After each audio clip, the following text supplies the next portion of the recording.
როგორც წინა ფილმში ვისაუბრეთ, იმისთვის რომ სამშენებლო საქმიანობა აწარმოოთ, საჭიროა ამწე მექანიზმების გამოყენება. მით უმეტეს, როდესაც აგებ ისეთი მასშტაბის ნაგებობას, როგორიც ხეოფსის პირამიდაა, რომელიც გავიმეორებთ ინფორმაციისთვის, 2,3 მილიონი სხვადასხვა ზომის და წონის ქვის ბლოკისგან შედგება. ნაწილი ბლოკების არის მოპოვებული ასუანში და ისინი ტრანსპორტირებული იქნა ჩვენთვის უცნობი საშუალებებით. როგორც წინა ფილმში აღწერეთ, აკადემიური მეცნიერების შეხედულებით, გემის ტრანსპორტირება შესაძლებელია, თუმცა არის უამრავი უპასუხო შეკითხვა, რის გამოც ტრანსპორტირების ეს მეთოდით საკმაოდ საეჭვოდ გამოიყურება. ერთ-ერთი ყველაზე თვალშისაცემი არგუმენტი ამ მეთოდის ტრანსპორტისა არის გემებზე ტვირთვის ჩატვირთვა-გადმოტვირთვის პროცესი. გარდა საპორტო მომსახურებისა, ამწე მექანიზმი საჭიროა პრაქტიკულად მშენებლობის ყველა საფეხურზე. უფრო ნათელი რომ იყოს, თუ რაზე ვსაუბრობთ, ჩამოვთვლით ყველაზე სავარაუდო ეტაპს, როდესაც ამ ამწე მექანიზმების გარეშე შეუძლებელი იქნებოდა საქმიანობის გაგრძელება. პირველი ეტაპი სამტეხლოს ეხება. როდესაც გამომუშავებისას უკვე საკმაო სიღრმიდან გიწევს ნამზადი ტვირთის ამოტანა ზედაპირზე. მიუხედავად იმისა, რომ მოპოვება ხდებოდა გაშლილ ველზე, ზოგან მაინც არის გაკეთებული ქვაბულები, რომლის სიგრძე დაახლოებით 10 მეტრია. ანუ აქ მოპოვებული მასალა ყველა შემთხვევაში უკვე ამწე მექანიზმითაა ამოსატანი. შემდეგ ამწე გჭირდება უკვე თავად პორტში, სადაც ეს მოპოვებული ქვა უნდა დაიდოს გემზე. როგორც წინა ფილმშიც არაერთხელ ვახსენეთ, ზოგიერთი ქვის ბლოკის წონა 80 ტონამდეა. ანუ ამწე საშუალება, რომელთაც გემებს ტვირთავდნენ, აუცილებლად უნდა ყოფილიყო სულ მცირე 80 ტონა ტვირთამწეობით. ცნობისთვის შედარება რომ გავაკეთოთ თანამედროვეობასთან. საპორტი ამწეების ტვირთამწეობის დიაპაზონი საშუალოდ 40-დან 65 ტონამდეა. მის ზემო ტვირთამწეობა უკვე მძიმე და ზემძიმე ტვირთის კატეგორიაში გადის, რასაც საგანგებო მექანიზმი და თავად პორტის მოწყობილობაც სჭირდება. შემდეგ ეტაპზე უკვე პირამიდასთან მოტანილი მასალის გადმოსატვირთად არის საჭირო რომ გაკეთდეს ამწე მექანიზმი, რომელიც ჩამტვირთავი პორტის ანალოგიური უნდა იყოს. ამის შემდეგი ეტაპი უკვე თავად მშენებლობის პროცესია, როდესაც ზოგიერთი ბლოკი 140 მეტრის სიმაღლეზე იყო ასატანი. ცნობისთვის თანამედროვე მეცნიერებმა მე-19 საუკუნიდან დაიწყეს ასე ვთქვათ ამ ძველი ეგვიპტური მექანიზმების თეორიის ევოლუცია, როდესაც პრიმიტიული ბერკეტული ამწიდან შედარებით უფრო რთულ ჯალამბარიან ამწე მექანიზმებამდე მივიდნენ. მიუხედავად იმისა, რომ მთელი არქეოლოგიური კვლევების განმავლობაში არანაირი მსგავსი მექანიზმის ნარჩენი არ უნახავთ. თუმცა ამაზე მოგვიანებით ვისაუბრებთ. უფრო დეტალურად ამ მომენტში ჩვენ ისევ საპორტი ამწეებს დავუბრუნდებით. ზოგადად ამწე მექანიზმი წარმოადგენს ბერკეტებისა და ჯალამბარების ერთობლიობის სისტემას, რომელიც საშუალებას იძლევა, რომ მცირე ძალით საკმაოდ დიდი წონის ტვირთები გარკვეულ სიმაღლეზე აიწიოს. ნებისმიერი ამწის დამზადებას წინასწარ აუცილებლად სჭირდება პროექტირება, რაც გულისხმობს წინასწარი ამოცანით დასმული ასაწევი ტვირთის წონის მიხედვით მისი შემადგენელი მექანიზმების გაბარიტების და კონსტრუქციული კოჭების საჭირო კვეთების დადგენას. თანამედროვე შეხედულებით, თუ კი მოვინდომთ პრიმიტიული ამწის დაპროექტებას, აუცილებლად უნდა ვიცოდეთ შემდეგი დარგები: კლასიკური მექანიკა, სტატიკა, მასალათა მცოდნეობა, მექანიზმების თეორია, გეომეტრია, ტრიგონომეტრია და მექანიკური ინჟინერია. ყველა ეს დარგი, როგორც დამოუკიდებელი დისციპლინა, დაახლოებით მე-18 საუკუნის ბოლოდან ჩამოყალიბდა, თუმცა პრიმიტიულ დონეზე დადასტურებულად ეს ცოდნა ჯერ კიდევ რომის ეპოქაშიც იყო. ამ პერიოდის ამწე მექანიზმებს მაქსიმალური ტვირთამწეობა ჰქონდათ 10 ტონამდე. გასათვალისწინებელია, რომ ოფიციალური თარიღით პირამიდები რომის რესპუბლიკის შექმნამდე 2000 წლით ადრე აიგო. ანუ იმ ეპოქაში უკვე საჭირო იყო მექანიზმი, რომელიც გარკვეულ სიმაღლეზე აწევდა 80 ტონა ტვირთს. თუ კი მივყვებით საქმეს ქრონოლოგიურად, მაშინ პირველად განვიხილოთ ბერკეტული ტიპის ამწე.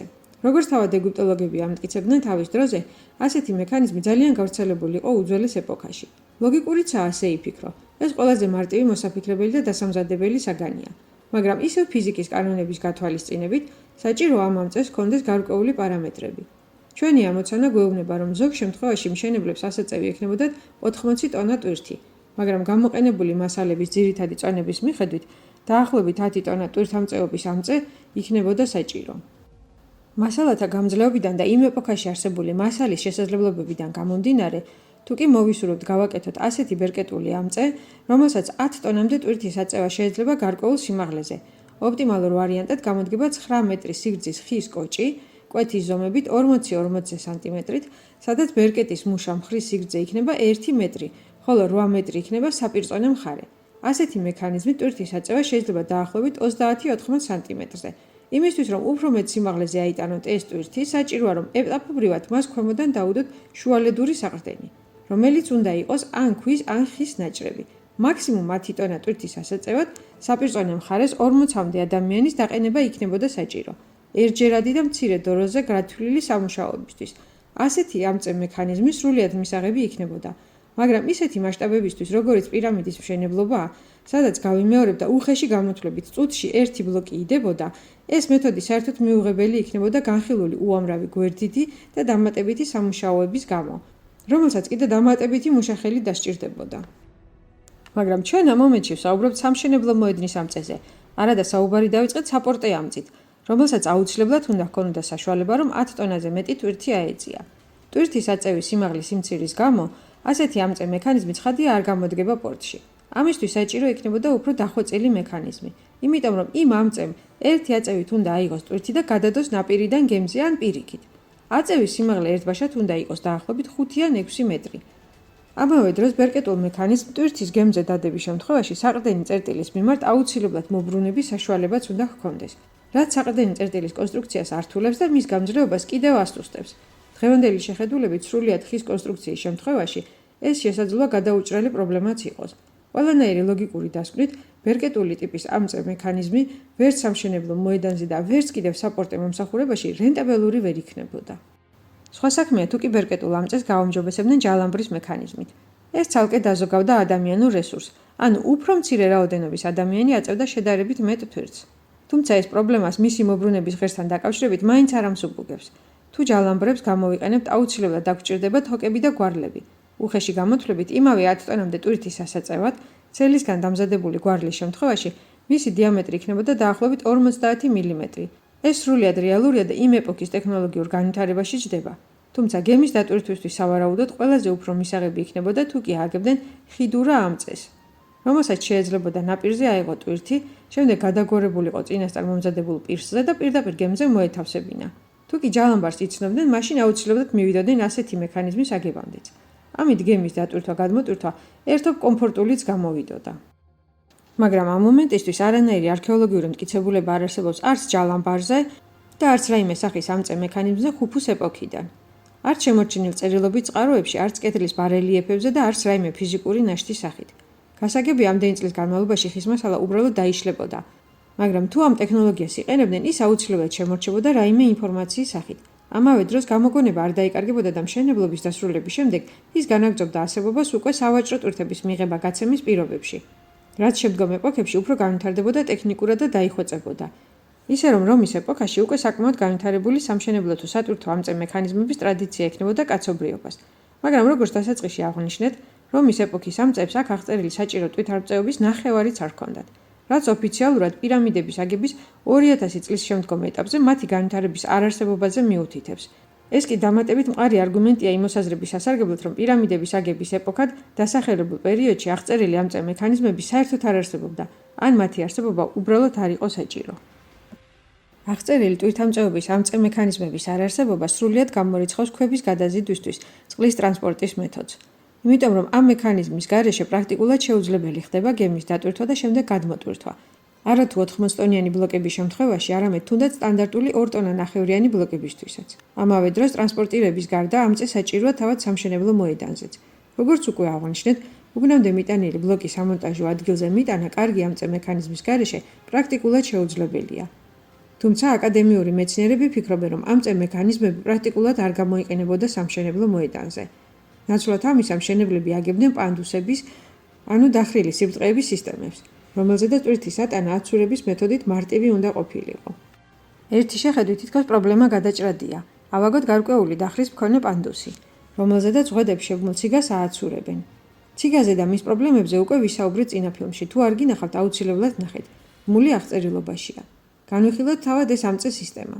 პირველ რიგში საჭირო სიმაღლეზე ტვირთის ასატანად აუცილებლად გვჭირდება საჭირო სიმტკიცის მქონე პანდუსი, რომლის აგებისასაც გათვალისწინებული უნდა იყოს როგორც ამ ბილიკის გაბარიტები, ასევე ასაგები მასალის მოცულობაც.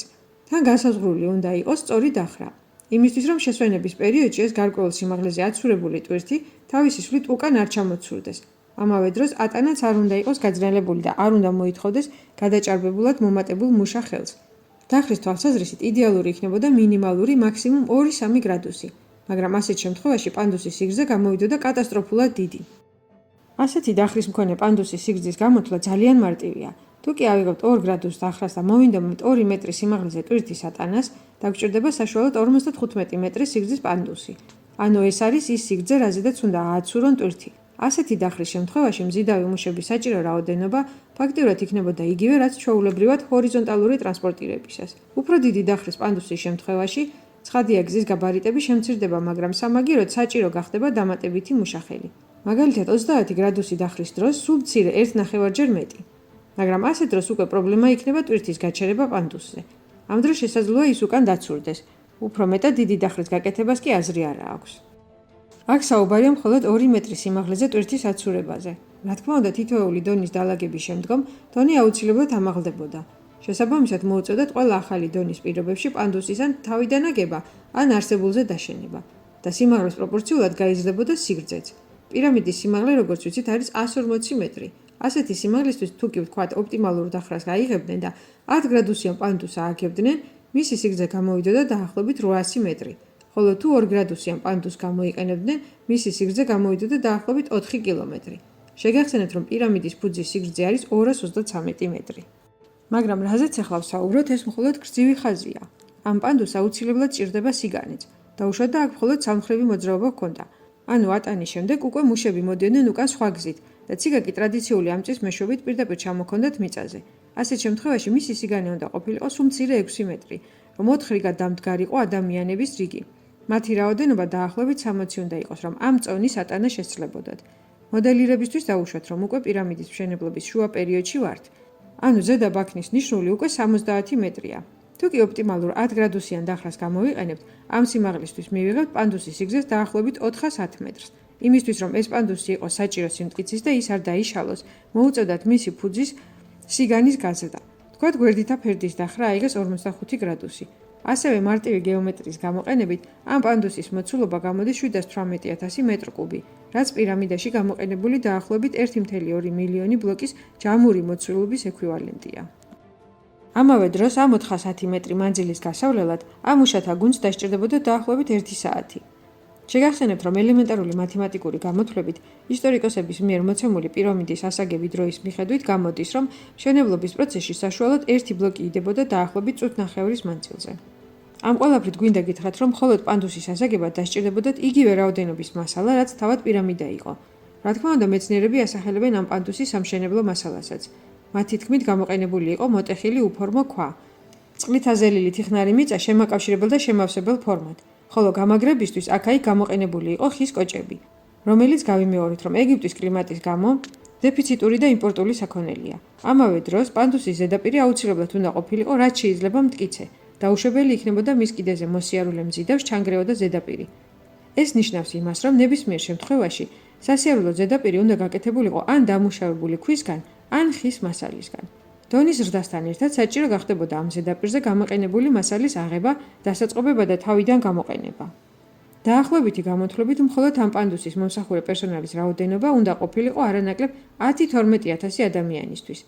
ცნობისთვის ეს ნაგებობა იყო დროებითი და მას არ გათვლიდნენ ხანგრძლივი ფუნქციონირებისთვის. ეს კი ნიშნავს იმას, რომ მას ხშირი შეკეთება დასჭირდებოდა. მოკლედ რომ ვთქვათ, ერთი სწორხაზობრივი პანდუსის აგება სრულიად აზრმოკლებული გამოდის. შემდგომში დოგმა დაწერილი ეს მეთოდი გაბათილებული იქნა სხვადასხვა მეცნიერის თუ ენთუზიასტი მოყვარულის მიერ, რასაც მოჰყვა ისტორიკოსების მხრიდან ახალი თეორიის შემუშავება. მათ დატოვეს პანდუსების სისტემა ტვირთის ატანაზე, უბრალოდ ადგენდა სპეციალურად დაახატეს პირამიდას, ვითომ ასე უფრო ცოტა დრო, რესურსი და ენერგია დაიხარჯებოდა. ცხადია, ასეთ შემთხვევაში გზის გვერდი და ფერდის დახრა დიდი ვერ გამოვიდოდა. თუ ის მიწისგან დამზადდებოდა, მას არანაირი შეკავების უნარი არ ექნებოდა. გვერდებზე საჭირო გახდებოდა მძლავრი შეფიცრულობის გამოყენება, რომ ეს მიწის ფენა დაეკავებინათ. ან საჭირო გახდებოდა ამ პანდუსის მიშენება იგივე ქვის სამშენებლო მასალით, რითაც თავად პირამიდა იგებოდა. ორივე შემთხვევაში კოლოსალური სამუშაო დაემატებოდათ მშენებლებს. ასევე საჭირო გახდებოდა დამატებითი თან დროებითი სამშენებლო მასალის ატანა საკმაო სიმაღლეზე. თუ კი მაინც მიწის კედლებს ააგებდნენ და ხის შეფიცრულობით დაიჭერდნენ, მაშინ ამ ფიცრებს აუცილებლად დასჭირდებოდათ გარკვეული ბიჯგები, რომლის საყრდენი ადგილები პირამიდის დახრილობის გამო საერთოდ ვერ მოიძებნებოდა. საბოლოო შეფასებით ეს მეთოდიც არარენტაბელური და მიუღებელი გამოვიდა. ამიტომაც ისტორიკოსებმა ისევ ახალი მეთოდი გამოიგონეს, რომ რამენაირად პანდუსის თემა გამართლებულიყო.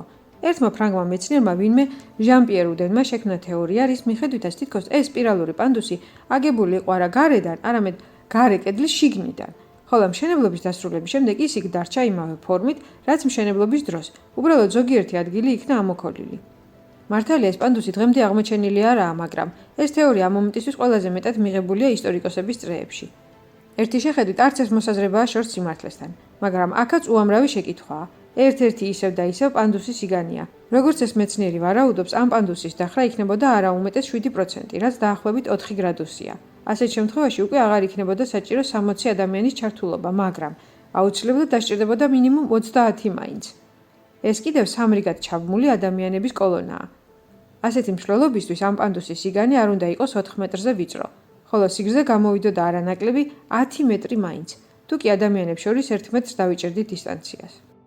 თეორიულად სრულიად მისაღები პირობებია, რომ ააცურო ხის ციგით ასეთი ტვირთი, მაგრამ არ დაგვავიწყდეს, რომ აქ უკვე ვერ გამოვიყენებთ თიხნარ ზედაპირს ან ქვიშას, რომზედ მარტივად გავაცუროთ ციგა.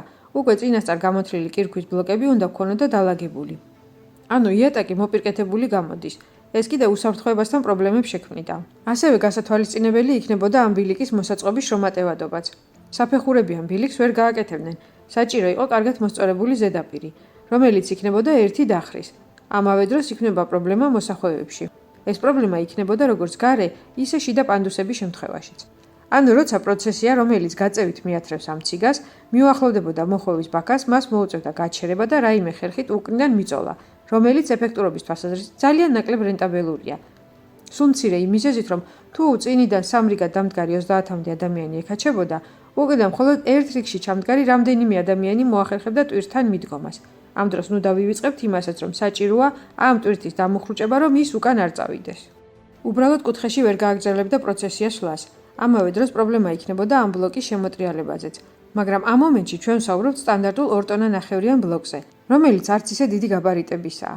შეგახსენებთ, რომ ამ ნაგებობაში გამოყენებულია 80 ტონიანი ბლოკებიც, რომლის ზომებიც გაცილებით შთამბეჭდავია. მისი ამ პანდუსით ატანა სამონტაჟო ნიშნულამდე საერთოდ აზრს მოკლებულია. ამავე დროს იგივე სტანდარტული მომცრო ბლოკების აზიდვის პირობებშიც აუცილებელია გარკვეული დისტანციის დაცვა ტვირთებს შორის. შეუძლებელია, რომ ისინი მიჯრით აიზიდათ. უბრალოდ ფეხებში მოედებოდნენ ერთი მეორეს და საქმე გაჭიანურდებოდა. ჩვენს მიერ აღწერილი ეს პროცედურები კოლოსალური რაოდენობის დროსაც მოითხოვს. აქვე კიდევ ერთხელ შეგახსენეთ, რომ ისტორიკოსების ნათქვამი თარიღის მიხედვით გამოთვლილი დროით დაახლოებით წუთ ნახევარში ერთი ბლოკი იდებოდა. ხეოფსის პირამიდის მიმართ ჩვენს მიერ აქამდე განხილული ინფორმაცია ეხებოდა ძირითადად სამშენებლო უბნის მასალებით მომარაგების საკითხებს, მათთან დაკავშირებულ ნიუანსებს თუ პრობლემებს. განვიხილეთ იმ ეპოქის ეგვიპტური ეკონომიკის ფაქტორებიც. საბოლოოდ დასკვნის სახით შეგვიძლია ვთქვათ, რომ სამშენებლო მასალების ტრანსპორტირების არც ერთი მეთოდი არ არის გამართლებული და რენტაბელური. რაც მთავარია, ამ მეთოდების შესრულება სჭირდება კოლოსალური დრო, რაც ისტორიკოსების მიერ აღწერილ სამშენებლო ვადებში ვერ ჯდება. კიდევ ერთხელ დავადასტურებთ, რომ პირამიდა ნამდვილად აშენებულია. ის აიგო რაღაც მიზეზით, რომლისთვისაც მსგავსი კოლოსალური შრომის გაწევა იქნებოდა გამართლებული. ისტორიკოსების თვალსაზრისით კი ის მხოლოდ და მხოლოდ ხუფუს საფლავია. თქვენ რას ფიქრობთ? დაგვიწერეთ კომენტარებში თქვენი მოსაზრება.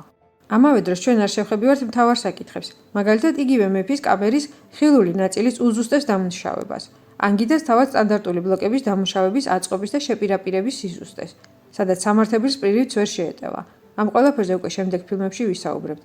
თუ ფილმი მოგეწონათ, რეაგირება მოგვიხდნით YouTube-ზე და აუცილებლად გააზიარეთ. გამოგვეხმაურეთ კომენტარებში, რომ თქვენი აზრი მოვისმინოთ ამ თემაზე. დღეისათვის სულ ეს იყო. გვადლობთ ყურადღებისთვის. გემშვიდობებით შემდეგ ფილმამდე.